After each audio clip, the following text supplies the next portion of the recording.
नमस्कार। आज से उत्तर प्रदेश विधानसभा का महत्वपूर्ण सत्र लखनऊ में शुरू हो रहा है। इसी मौके पर विधानसभा के बाहर मुख्यमंत्री योगी आदित्यनाथ ने जनता को संबोधित किया। उन्होंने कहा कि ये सत्र प्रदेश के विकास, जनता से जुड़े मुद्दों और आत्मनिर्भर उत्तर प्रदेश के विजन पर केंद्रित होगा। मुख्यमंत्री ने कहा कि 13 और 14 अगस्त को सदन में लगातार 24 घंटे चर्चा की जाएगी, जिसमें उत्तर प्रदेश के विजन और विकास की दिशा पर गहन विचार विमर्श होगा। ये चर्चा न केवल विधायी कार्यों पर केंद्रित होगी, बल्कि जनता की समस्याओं के समाधान का भी बड़ा मंच बनेगी।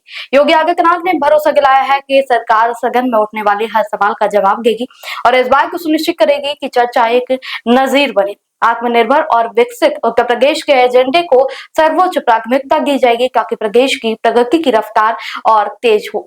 उन्होंने ये भी कहा है कि ये सत्र आने वाले वर्षों के लिए उत्तर प्रदेश की दिशा तय करेगा और इसे इतिहास में एक महत्वपूर्ण पड़ाव के रूप में याद किया जाएगा। मंडल देश के अंदर किसी भी विधानमंडल का सबसे बड़ा विधानमंडल है। स्वाभाविक रूप से यहाँ पर जनता से जुड़े हुए, विकास से जुड़े हुए जिन मुद्दों पर माननीय जनप्रतिनिधिगण चर्चा करते हैं, देश के अंदर वह एक नजीर के रूप में देखी जाती है। पिछले 8 साढ़े 8 वर्ष के अंदर उत्तर प्रदेश विधानमंडल ने अनेक उपलब्धियां हासिल की हैं, अनेक महत्वपूर्ण मुद्दों को चर्चा का विषय बनाया है, जनता से जुड़े हुए मुद्दों पर सार्थक चर्चा को आगे बढ़ाने का काम किया है। और इस बार का सत्र भी काफी महत्वपूर्ण सत्र है। इसमें जनता से जुड़े हुए मुद्दों को लेकर 25 करोड़ की आबादी की आकांक्षाओं को पूरा करने के उद्देश्य से विधायिका की भूमिका किस रूप में आगे बढ़ती है, इन सब पर बहुत महत्वपूर्ण एजेंडे के साथ हम लोग इस सत्र में, यहाँ पर मानसून सत्र में यहाँ पर उपस्थित हुए हैं। आज से सत्र प्रारंभ होगा, तो सत्र प्रारंभ होने के साथ ही क्वेश्चन आवर, जिसमें माननीय सदस्यों के द्वारा जनता से जुड़े हुए महत्वपूर्ण मुद्दों को प्रश्न पूछे जाएंगे। 0 आवर में अपनी बातों को रखा जाएगा और सरकार की तरफ से उन सब का एक सार्थक जवाब भी उपलब्ध करवाया जाएगा। इसके साथ ही अन्य महत्वपूर्ण मुद्दों पर मानसून सत्र है, तो स्वाभाविक रूप से बाढ़ से वे मुद्दे भी उठ सकते हैं। इसके अलावा अत्यधिक बारिश के कारण जल जमाव से जुड़े हुए मुद्दे भी उठेंगे।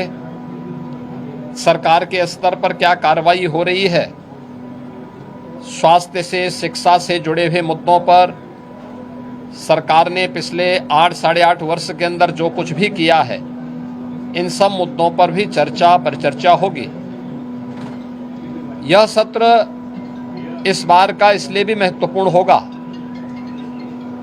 कि आदरणीय प्रधानमंत्री जी की प्रेरणा से देश की स्वाधीनता दिवस का अमृत काल का यह 3रा वर्ष है और इस 3रे वर्ष में यद्यपि प्रधानमंत्री जी ने देश की स्वाधीनता दिवस के अवसर पर पूरे देशवासियों को विकसित भारत के साथ जुड़ने का आह्वान किया था। विकसित भारत, विकसित उत्तर प्रदेश, आत्मनिर्भर भारत, आत्मनिर्भर उत्तर प्रदेश। विकसित उत्तर प्रदेश और आत्मनिर्भर उत्तर प्रदेश के लिए सरकार का और उत्तर प्रदेश वासियों का विजन क्या है। पहली बार देश के किसी सदन में इस मुद्दे पर चर्चा होगी और इसके लिए भी मैं सभी सम्मानित सदस्यों से कल दलीय नेताओं की बैठक में भी इस पे चर्चा हुई थी और दलीय नेताओं की बैठक में भी इस पर बहुत सारे मुद्दों को आगे बढ़ाने के बारे में एक सहमति बनी थी।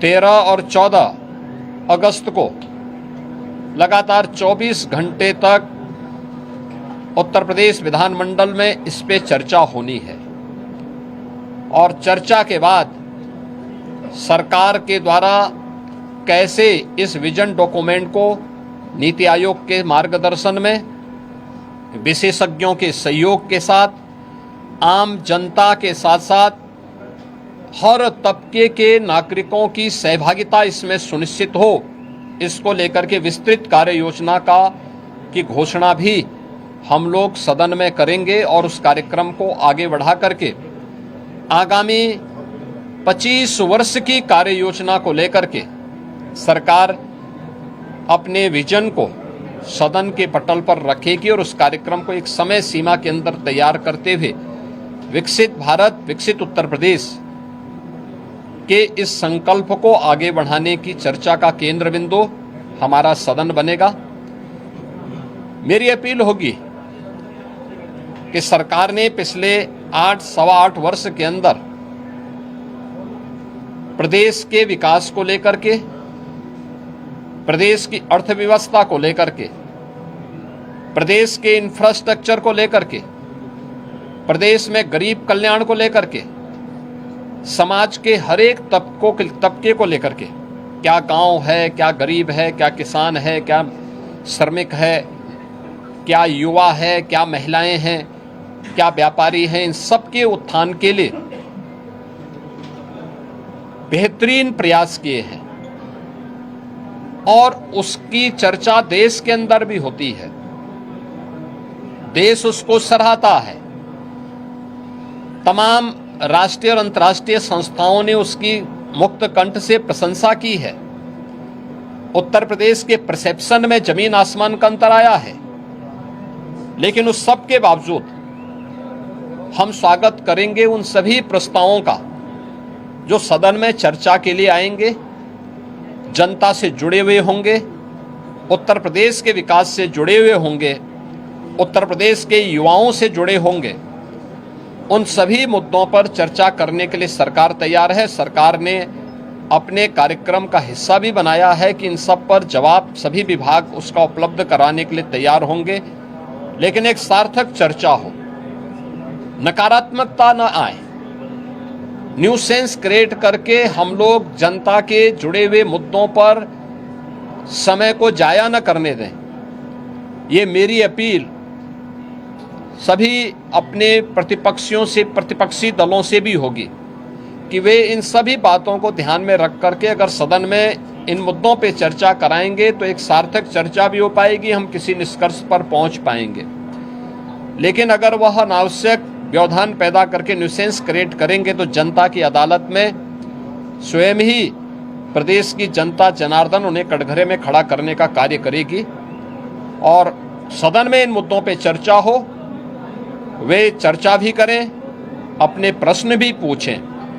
मुद्दों पर आधारित किसी भी चर्चा का जवाब देने के लिए और उस बहस को सार्थक स्तर तक पहुंचाने के लिए सरकार का पूरा सहयोग प्राप्त होगा। सरकार इसमें पूरी तरह तैयार है। मैं एक बार फिर से उत्तर प्रदेश विधानमंडल के सदन की कार्रवाई को प्रारंभ होने के अवसर पर प्रदेश भर से आए हुए सभी माननीय सदस्यों का हृदय से स्वागत करता हूं और मुझे विश्वास है कि स्वाधीनता दिवस के पूर्व हम लोग उत्तर प्रदेश के विजन डॉक्यूमेंट को प्रदेश के अंदर चर्चा का केंद्र बना करके आम जनमानस को पहली चर्चा का केंद्र विधान भवन, हमारी विधानसभा विधान परिषद में इस पर हो और उसके उपरांत आम जनमानस के भी हम इस मामले में सुझाव लेंगे, अलग अलग तबके के सुझाव लेंगे फिर इसको लेकर के हम लोग उन सुझावों को कलेक्ट करने के साथ ही उत्तर प्रदेश को एक व्यापक कार्य योजना देने में सफल होंगे। वो विजन डॉक्यूमेंट के रूप में विशेषज्ञों के साथ मिलकर के आगे बढ़ेगा और जब भारत 2047 में विकसित होगा तो उत्तर प्रदेश भी विकसित भारत की यात्रा में विकसित उत्तर प्रदेश बनकर के तैयार हो। इस विश्वास के साथ यह चर्चा का केंद्र बिंदु हमारा सदन बन सके। सभी सम्मानित सदस्यों से मेरी अपील होगी, इस पूरे कार्यक्रम में भाग लेने वाले सभी सम्मानित सदस्यों को मेरी शुभकामनाएं हैं। धन्यवाद। मंत्री जी, अखिलेश यादव ने 24 घंटे सदन चलाने को लेकर कहा है कि पागलपन है। देखिए, ये विकास के प्रति सरकार और भारतीय जनता पार्टी की प्रतिबद्धता है।